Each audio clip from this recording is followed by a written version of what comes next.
we love to do is be able to have dollars available that come in through the public-private partnership for regional improvements, and then go negotiate with others to get their dollars to the table, like we've done at Crossroads Boulevard.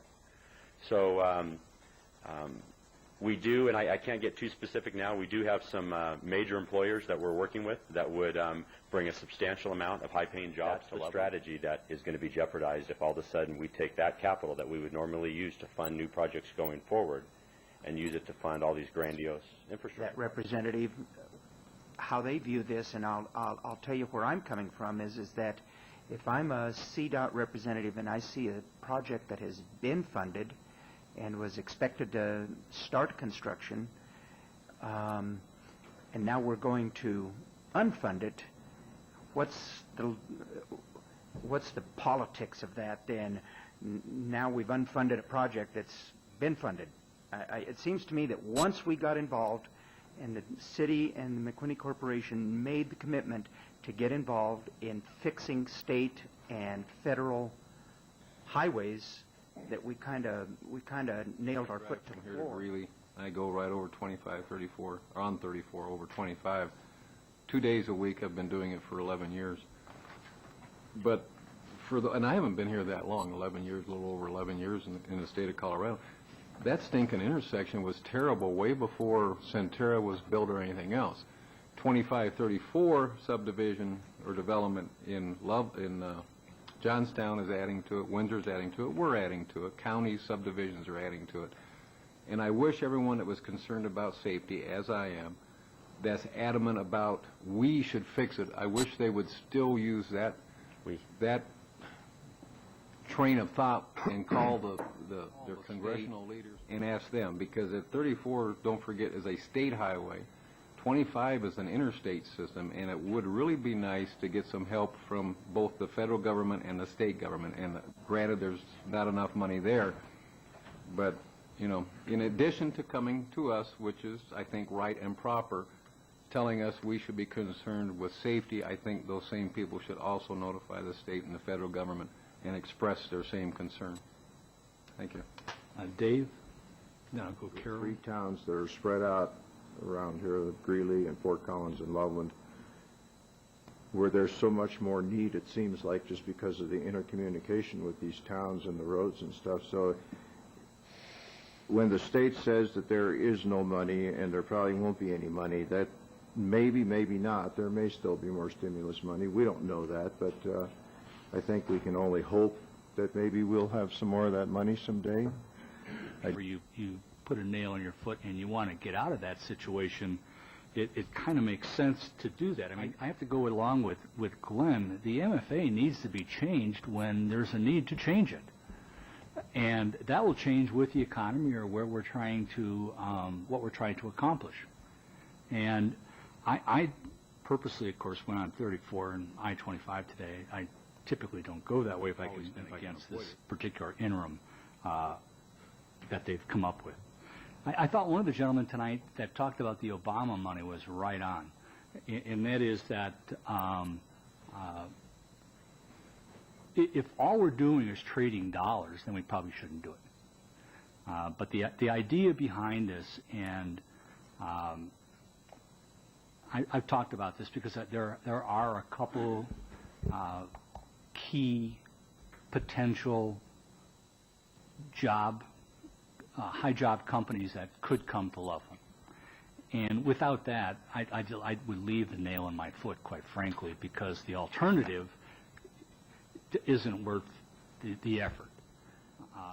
I think it's important to really listen to what McWhinney is saying about the leverage aspect here. They're playing a poker game out there with millions of dollars of funds and, quite frankly, doing a fairly good job of it.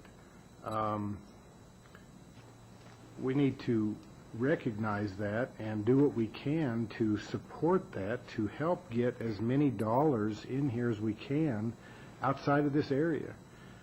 What McWhinney is saying is, if we are able to leverage dollars like they did at Crossroads, we are able to get several millions of dollars into this area from outside sources. that we wouldn't have otherwise.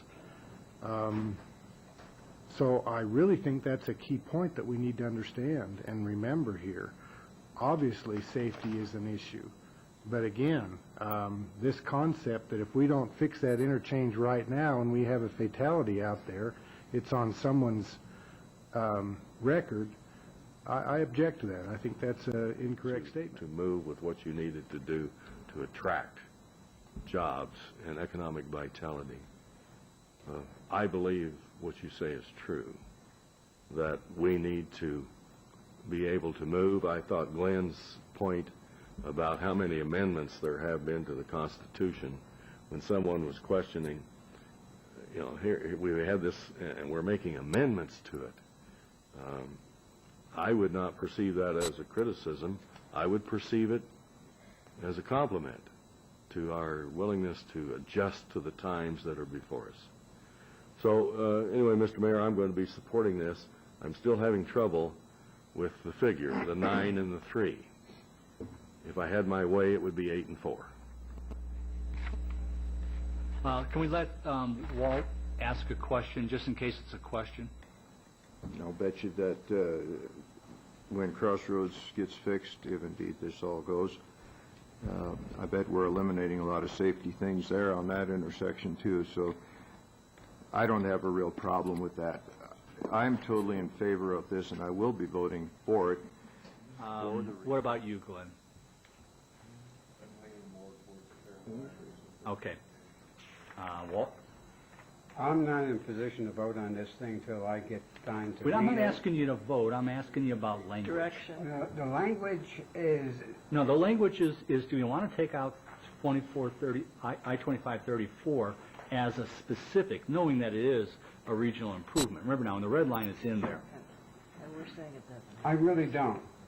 Okay, that's good. That's fine.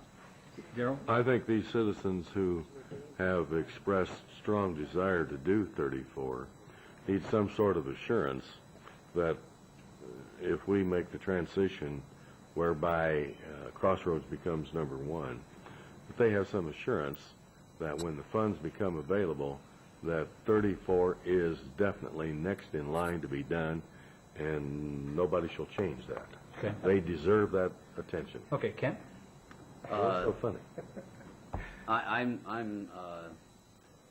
I oppose of the language to take any of that out. So Well, I realize that, but right. if it were in, how would you rather have it? You know, yeah.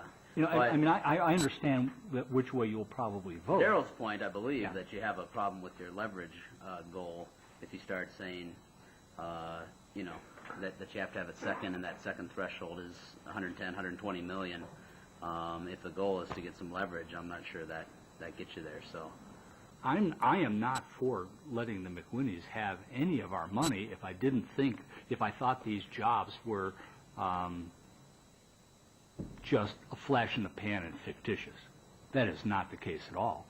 If they don't get a couple of these, I might reconsider where my position is and say maybe I want the money back, because we are depending on them to go out and do the job that they're supposed to do to make this thing happen. And in a couple of months or a month, we should know whether or not these fictitious jobs become real jobs.